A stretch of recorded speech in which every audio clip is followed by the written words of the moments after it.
तो भारतीय शेयर बाजार में ये जो भूचाल आया है, दलाल स्ट्रीट पर हर तरफ जो लाल हिलाल दिख रहा है, आखिर इसकी वजह क्या है? क्या कोई बड़ा ग्लोबल संकट है जो इंडियन मार्केट्स को अपनी चपेट में ले रहा है? चलिए इस बड़ी गिरावट के पीछे की पूरी कहानी को समझते हैं। 10 लाख करोड़ रुपए। सोचिए जरा, ये कोई छोटी मोटी रकम नहीं है। सिर्फ एक दिन में, जी हां, सिर्फ एक ही दिन में इन्वेस्टर्स की इतनी बड़ी दौलत स्वाहा हो गई। ये आंकड़ा ही अपने आप में बता रहा है कि बाजार में डर का माहौल कितना ज्यादा है। तो शुरुआत यहीं से करते हैं। देखते हैं कि दलाल स्ट्रीट पर वो जो शुक्रवार का दिन था, वो कितना भारी पड़ा और ये जो गिरावट है, इसका स्केल कितना बड़ा था। तो देखिए, सेंसेक्स और निफ्टी 50 दोनों में ही 2% से ज्यादा की गिरावट आई। पर असली कहानी तो मिड कैप और बैंकिंग स्टॉक्स में देखने को मिली। निफ्टी बैंक गिरा 2.44% और निफ्टी मिड कैप 100 तो और भी ज्यादा 2.65% तक टूट गया। मतलब साफ है, ये जो बिकवाली थी ना, इसका असर पूरे बाजार पर था। बड़े शेयर से लेकर छोटे शेयर्स तक कोई नहीं बचा। और हाँ, ये सिर्फ एक दिन की बात नहीं है। निफ्टी 50 अब अपने ऑल टाइम हाई से, अपने सबसे ऊंचे लेवल से 12% नीचे आ चुका है।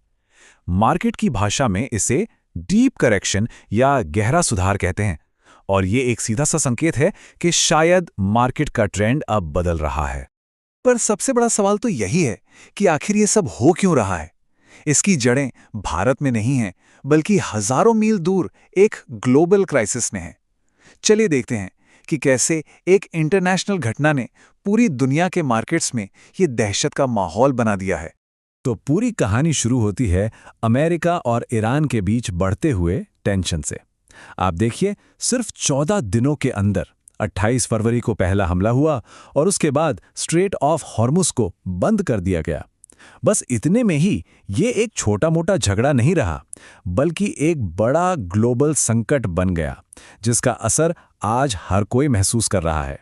और इस टेंशन का सबसे पहला और सीधा असर पड़ा तेल की कीमतों पर। अब ये जो स्ट्रेट ऑफ हॉर्मुज है, ये समझिए कि ग्लोबल ऑयल ट्रेड का एक सुपर हाईवे है। जैसे ही ये बंद हुआ, कच्चा तेल सीधा $100 प्रति बैरल के पार पहुंच गया। और भारत जैसी इकोनॉमी के लिए, जो अपनी ज्यादातर जरूरत का तेल इंपोर्ट करती है, ये तो बहुत ही बड़ी चुनौती है। अब तेल की इन बढ़ती कीमतों ने एक और बड़ी चिंता पैदा कर दी है, जिसे कहते हैं स्टैगफ्लेशन। ये एक बहुत ही खराब सिचुएशन होती है। मतलब एक तरफ तो महंगाई आसमान छू रही है और दूसरी तरफ इकोनॉमी की ग्रोथ, उसका विकास रुक सा गया है। अमेरिका में भी कुछ ऐसा ही देखने को मिल रहा है, जहां जीडीपी ग्रोथ रेट गिरकर सिर्फ 0.7% पर आ गई है। और इसका असर एक डोमिनो इफेक्ट की तरह पूरी दुनिया में फैल रहा है।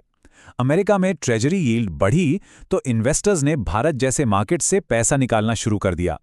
डॉलर मजबूत हुआ तो हमारा रुपया कमजोर पड़ गया और विक्स, जिसे डर का मीटर भी कहते हैं, वो 27 के पार चला गया है। मतलब साफ है कि इन्वेस्टर अब कोई रिस्क नहीं लेना चाहते। तो ये जो ग्लोबल तूफान उठा है, ये भारत तक कैसे पहुंचा? आइए अब जरा ये समझते हैं कि इन इंटरनेशनल प्रॉब्लम्स का हमारे अपने घरेलू बाजार पर सीधा सीधा क्या असर पड़ रहा है। जरा इस आंकड़े पर नजर डालिए, -10,716 करोड़ रुपए। ये वो पैसा है जो विदेशी संस्थागत निवेशकों यानी FIIs ने सिर्फ एक दिन में हमारे मार्केट से निकाल लिया। FIIs हमारे बाजार में बड़ा पैसा लगाते हैं और जब वो इतनी बड़ी बिकवाली करते हैं, तो ये एक बहुत ही साफ संकेत है कि वो भारतीय बाजार से अपना पैसा बाहर खींच रहे हैं। इस बीच बाजार में एक बड़ी दिलचस्प खींचतान चल रही है, एक तरह की जंग। एक तरफ हैं फॉरेन इन्वेस्टर्स, FIIs, जो हजारों करोड़ के शेयर बेचकर निकल रहे हैं, और दूसरी तरफ हैं हमारे अपने घरेलू संस्थागत निवेशक DIIs, जो लगभग उतनी ही बड़ी रकम लगाकर मार्केट को संभालने की पूरी कोशिश कर रहे हैं।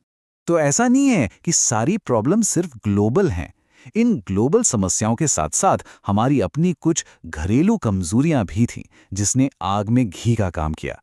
रुपया डॉलर के मुकाबले अपने रिकॉर्ड निचले लेवल पर पहुंच गया, जिससे हमारा इंपोर्ट महंगा हो गया। और तो और ये तेल की कीमतें बढ़ने का झटका लगने से पहले ही हमारी अपनी घरेलू महंगाई भी बढ़ रही थी।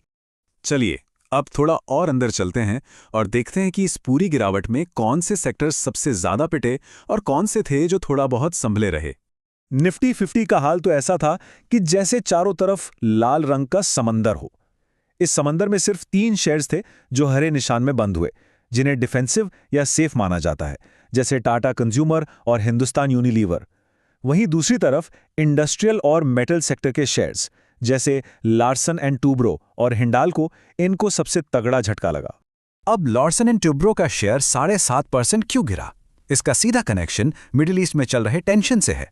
देखिए, L&T का उस रीजन में बहुत बड़ा बिजनेस है और इन्वेस्टर्स को यही डर सता रहा है कि अगर ये लड़ाई लंबी चली तो कंपनी के प्रोजेक्ट्स पर बहुत बुरा असर पड़ेगा और उसका मुनाफा घट जाएगा। अगर हम सेक्टर्स की बात करें तो सबसे ज्यादा मार पड़ी मेटल सेक्टर पर, करीब 5% की गिरावट। सीधी सी बात है, तेल की कीमतें बढ़ेंगी तो इन कंपनियों की लागत, इनका इनपुट कॉस्ट बढ़ जाएगा। इसके अलावा ऑटो और बैंकिंग सेक्टर में भी जबरदस्त बिकवाली देखने को मिली और इस बिकवाली का आलम यह था कि कोई भी इससे बच नहीं पाया। HDFC बैंक, TCS और इन्फोसिस, ये सब बड़े और भरोसेमंद नाम है ना, ये भी अपने 52 वीक के सबसे निचले लेवल पर आ गए। इसका एक ही मतलब है कि अब बड़े बड़े इंस्टीट्यूशनल इन्वेस्टर्स भी रिस्क लेने से पूरी तरह बच रहे हैं। तो इस पूरे एपिसोड से हमें क्या समझना चाहिए? चलिए अब तक की सारी बातों को जोड़कर देखते हैं कि आगे क्या हो सकता है और किन चीजों पर नजर रखनी जरूरी है। देखिए, इस पूरी गिरावट से 3 बड़ी बातें एकदम साफ हो जाती हैं। पहली, सब कुछ तेल की कीमतों पर टिका है, एनर्जी ही मार्केट को चला रही है। दूसरी, फॉरेन इन्वेस्टर्स इमर्जिंग मार्केट से पैसा निकाल रहे हैं और वो भी तेजी से। और तीसरी, पैसा अब रिस्की स्टॉक्स से निकलकर सेफ हेवन यानी सुरक्षित स्टॉक्स की तरफ जा रहा है। तो अब आगे क्या? देखिए, मार्केट एक्सपर्ट्स की नज़रें कुछ बहुत ही क्रिटिकल लेवल्स पर टिकी हैं। निफ्टी के लिए ऊपर की तरफ 23,350 एक बड़ी दीवार है, एक रेजिस्टेंस है, और नीचे की तरफ 20,000 का लेवल एक बहुत ज़रूरी सपोर्ट है। अगर मार्केट इस 23,000 के लेवल को तोड़ता है तो हमें और भी ज़्यादा गिरावट देखने को मिल सकती है। और आखिर में एक बड़ा सवाल छोड़ जाते हैं, ये जो ग्लोबल रिस्क की वजह से मार्केट खुद को रीप्राइस कर रहा है, तो क्या ये एक ऐसा संकट है जिससे डरना चाहिए, या फिर ये एक वैल्यू अपॉर्चुनिटी है, एक मौका जो शायद छिपकर आया है? इसका जवाब तो खैर आने वाला वक्त ही देगा।